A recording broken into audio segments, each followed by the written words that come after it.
Good evening, my name is Allison Seeley and this is Schabow. We want to thank you for coming to our Capstone presentation titled Improving Student Reading Achievement with Phonics Instruction and Other Sound Strategies. We want to share a little background information about the two of us before we get started.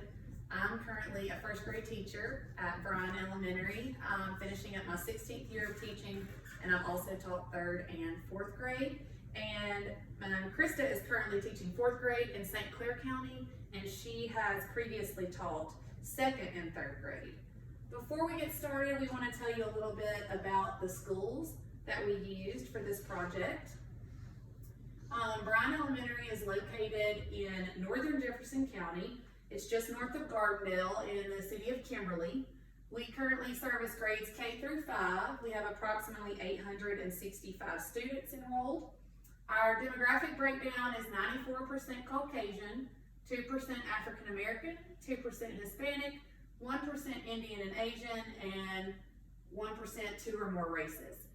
We have less than 25% of our students that qualify for free and reduced lunch, so we do not qualify for any Title I funding.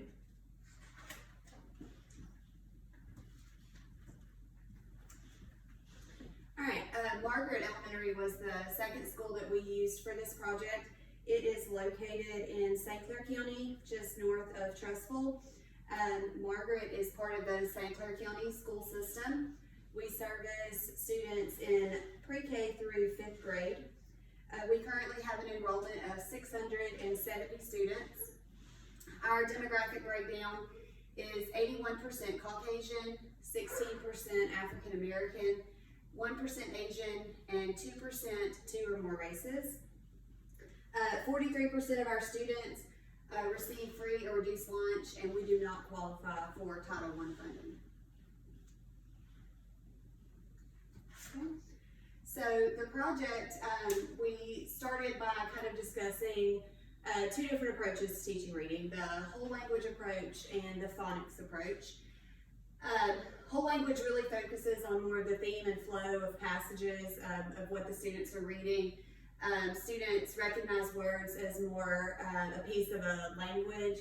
And then with phonics instruction, teachers are really focusing on spelling rules. Students are able to dissect words, and there's a big focus on letter sounds. So when Allison and I were discussing what we might do for our research project, we discussed the struggles that our students face with being able to read fluently and accurately. We've both had experience teaching upper grades, so we've really had a chance to see how students' academic success or lack of negatively impacts them when they don't have that solid reading foundation. We began our research when we were both teaching early elementary grades. Allison is teaching first and I was teaching second, and we realized the potential you have in those grades to really develop strong readers. One common thread that we found in both of our schools was that we had a newly adopted phonics program. For many years, Allison and I taught 3rd grade and I taught 4th grade reading from county adopted programs like Storytown or Wonders. And while both of those programs have their strengths, we just felt like they really lacked the support that our struggling readers needed. We were teaching whole language approach to reading, and while the whole language approach has its place in reading instruction, we just felt that our students needed a little bit more. So once Allison and I began teaching younger grades, she was teaching phonics first and I began teaching Saxon phonics. We really saw the benefits of incorporating that structured phonics program into our reading block. Students began to learn the rules for spelling words. They could apply these rules when they were dissecting and decoding words. And there was just a bigger focus on letter sounds, and students were becoming more confident readers using those phonics skills that those programs explicitly taught our students. So this is the Margaret Elementary School data. This data comes from Reading Foundations, which is a portion of the Scantron Performance Series. All students in 1st and 2nd grade are required to take this assessment at Margaret. The Reading Foundation assessment covers phonological awareness, phonics, reading comprehension, and vocabulary for students in first and second grades. This data reflects the beginning of the year test scores from 2017 to 2019. Margaret adopted the Saxon program for the 2017 school year. So when these students took their performance series test in 2017, they had not received any phonics instruction. That data revealed to us that a large number of our first grade and second grade students scored below average or in the low average at the beginning of the year. And that's noted with the red and the pink. However, we did see that after they had only received 1 year of that structured phonics, the number of students that scored below average or low average began to drop, and our students that were scoring in the high average or above average range began to increase. And then we can see that this trend continued into our current school year. Okay, so I told you that at Margaret we use Saxon Phonics for our phonics program.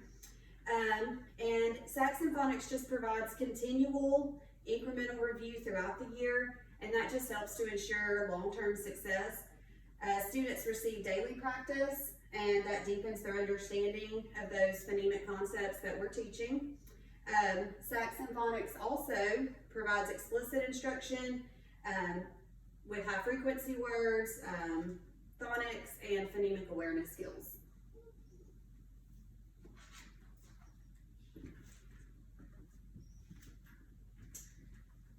At Bryan, we used data that was provided from the Dibbles assessment to evaluate our students' reading achievement. Dibbles is a research-based assessment that's used to evaluate early readers' letter naming fluency, phonemic segmentation fluency, nonsense word fluency, and reading fluency. We also use data from 2017, 18, and 2019 school years. It's important to note that the students tested in the 2017-2018 school year did not receive any of the Phonics First instruction. According to Dibbles, there are 3 different categories of students. There are our intensive students, those are noted in the red. Those are likely to need intensive support, and that means interventions that incorporate something different or more than what they are getting in the regular core curriculum. The second category is strategic, that's noted by the yellow on the graph, and those students are targeted. They need just some additional support in the skills that they're having difficulty with. And it's also important that those students are monitored regularly to make sure that they are making adequate progress. The third category that it's broken down to is the red group, and that's considered the green group, that's the core group.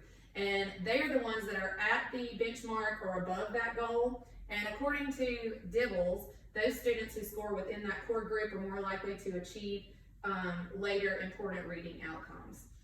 By looking at this first grade data, you can see that the first year of implementation, the Phonics First program, the percentage of students who scored in the intensive and strategic categories decreased, and the number of students in the core group increased. So our red is going down and our green is going up. The 2019 first grade data shows a 17% increase in students scoring in that core area. As Krista mentioned, they use Saxon Phonics at Bryan. Our research-based phonics program was Phonics First.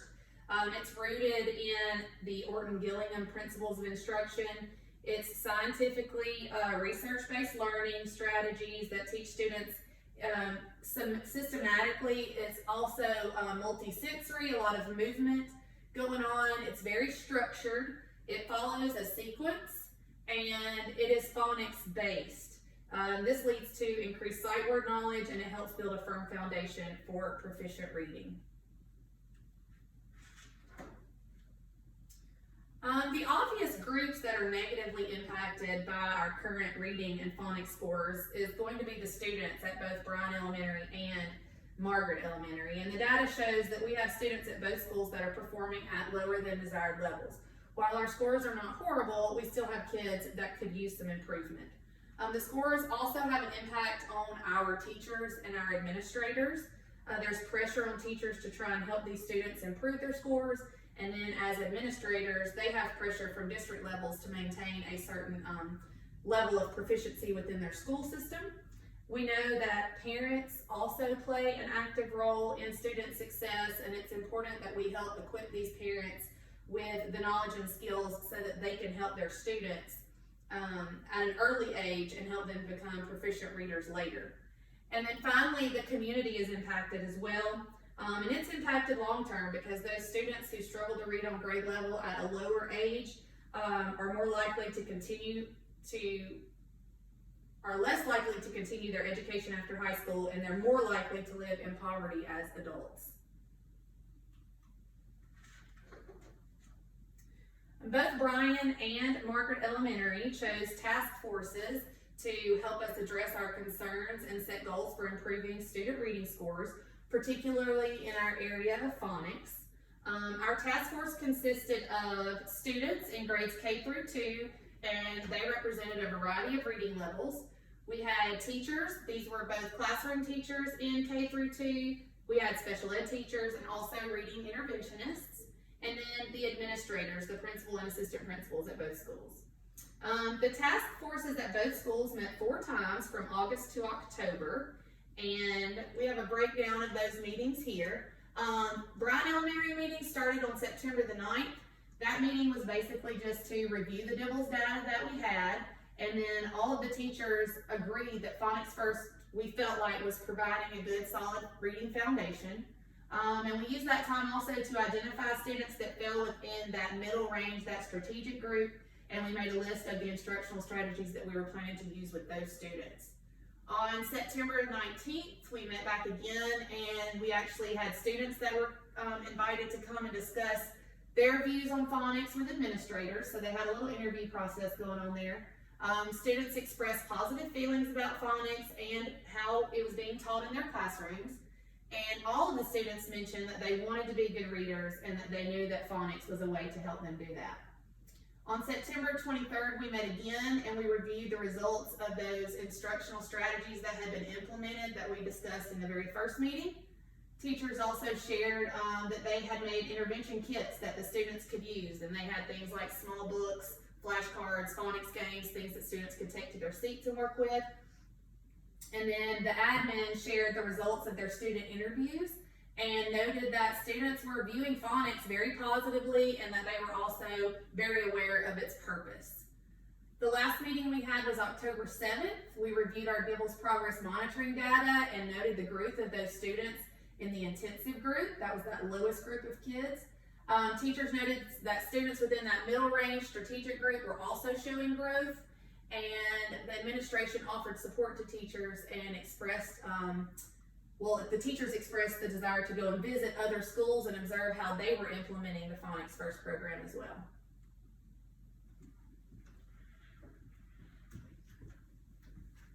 Okay, so the task force at Margaret Elementary also met 4 times. Our first meeting was on September 3rd. That's where we all kind of got together and we reviewed our Scantron performance series data. All teachers and administrators were in agreement that the Saxon program was providing a good reading foundation for our students. And then we also took that time to identify our students that scored in that below average range. We met again on September 10th, and this is where we invited students. They were invited to kind of discuss their views on their phonics instruction. They did this with our administrators.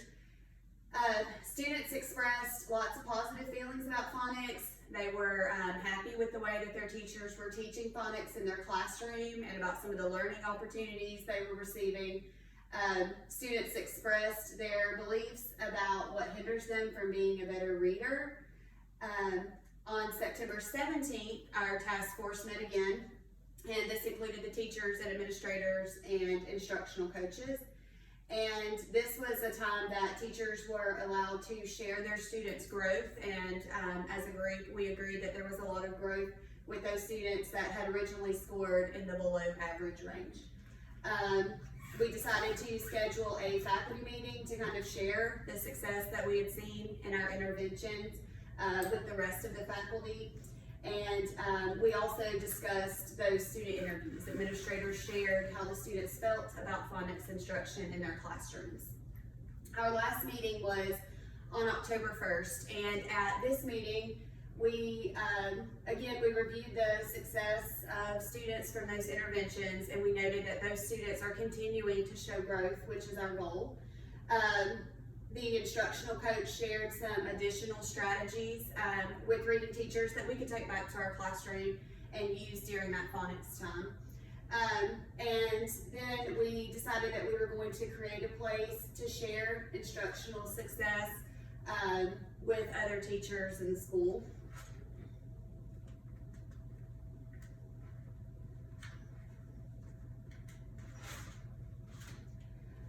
So there's a few limitations that affect the task force committee's decisions that we were making. And one of those major limitations for Brian and for Margaret is our lack of funding. Neither of our schools qualify for Title I funding, so we don't get that extra federal money. And this leaves our resources a little bit limited for phonics curriculum, for student materials, and for additional professional development for our staff.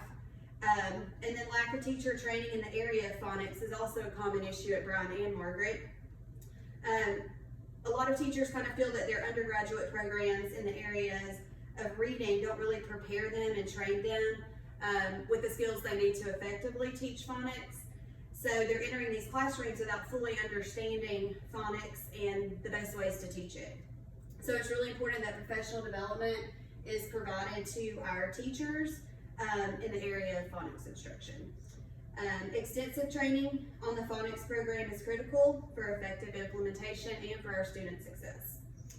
Many of the teachers at Brian and Margaret Elementary have many years of teaching experience, which is good, but it also makes them a little reluctant to change.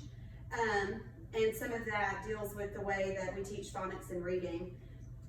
So the attitude of teachers towards phonics kind of limits the ability to implement new strategies and techniques, which is again why we talked in our task force about sharing our success. So maybe reluctant teachers are more apt to get on board with what we're doing. Many teachers have hesitations and reservations concerning phonics, and it's due to their lack of knowledge and training. So again, that's where our task force has that responsibility to show them the success we're having when students are participating in these phonics programs. Many students' parents are not familiar with the way that phonics is taught, and therefore they're a little reluctant to try to help their children at home. So that was the fourth limitation that we discussed. Many parents just weren't explicitly taught phonics when they were in school, so that leads to a little bit of confusion and uncertainty of parents when they're trying to reinforce that phonics instruction at home.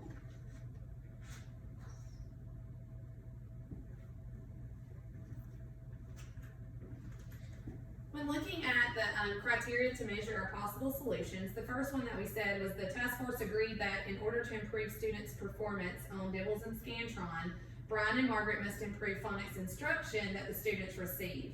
And our committee members all agreed that possible solutions, the main focus is going to be improving our phonics instruction. The second criteria that we chose was that we were going to aim to improve student performance on Dibbles and performance series reading assessments, and that we all agreed that these possible solutions have to focus on supporting content area instruction and learning as it pertains to the phonics component of the Dibbles and the performance series test.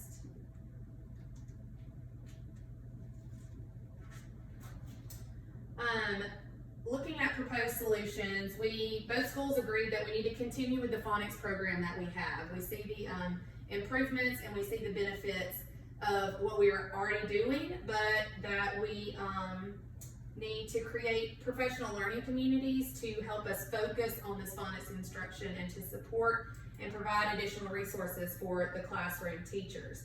So our data is showing steady improvement, and it supports our continuation of what we're doing, but we needed to find a way that we can all meet together and support one another through that, and we chose to do that with the PLCs.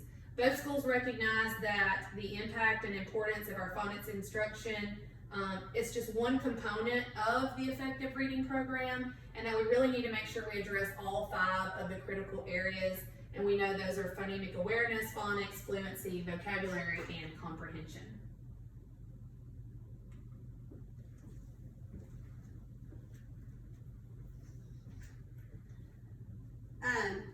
So to solicit the feedback from our teachers and our stakeholders, Allison and I collaborated to create a digital survey that was sent to all stakeholders.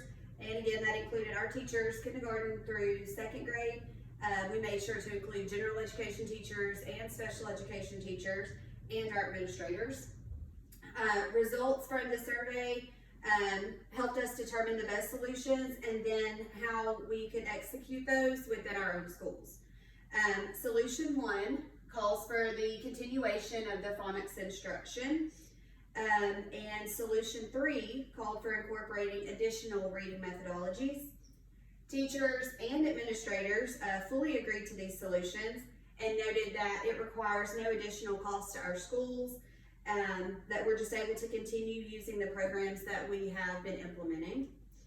Solution number 2, which called for the creation of PLCs to enhance our phonics instruction, was supported by most of our teachers. We surveyed 54 teachers total.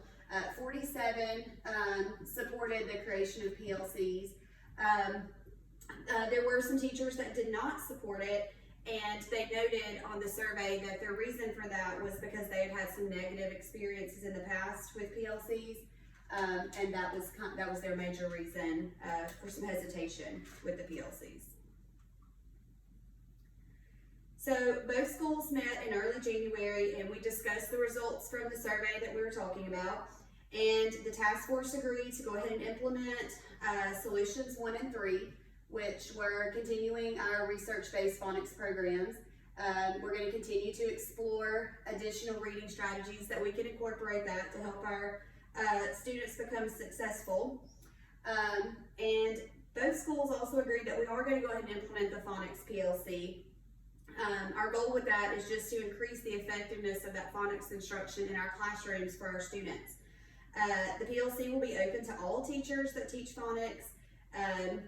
We did discuss that we won't make participation mandatory in the PLC, but it will be encouraged, and the information discussed at those meetings will be shared with all teachers, even if they didn't participate in PLC. So to implement these solutions, Bryan Elementary and Margaret will implement these by continuing to teach the adopted phonics program alongside our currently adopted reading programs. Both schools will continue to explore other reading strategies, and all of that is to benefit our students.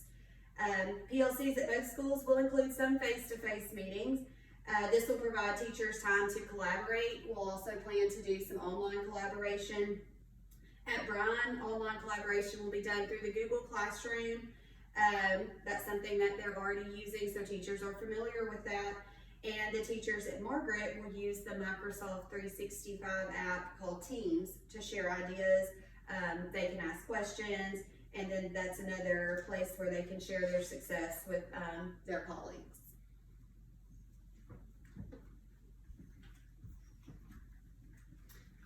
Both Bryan and Margaret agreed that our evaluation should be both formative and summative, and our goal for each school is to increase the reading scores.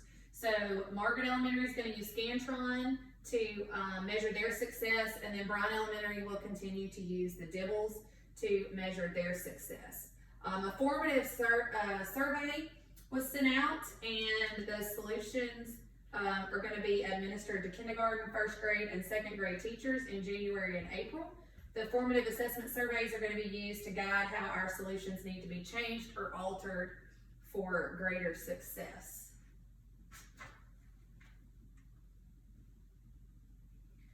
Just like with any plan, we know that sometimes you have to be flexible and make changes. And of course, we've said this several times, the overall goal is for us to have improvement in our reading scores. So we are going to, the task forces at both schools are going to assess the success of the strategies and determine if there needs to be a continuation or if things need to be changed or modified. And it's crucial that we remain flexible and embrace this as an ongoing process that does have changes. We came up with a modification schedule. In January, there will be a survey of K1 and 2 teachers.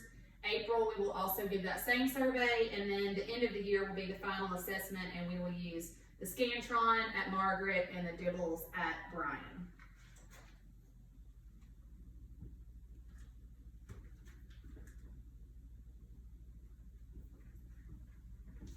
We'd like to thank y'all for coming out tonight, and we'd like to give a special thanks to Dr. Owens for her support and her guidance throughout this whole process, and especially our families. They've been super supportive and very encouraging throughout the completion of our program at Jacksonville State.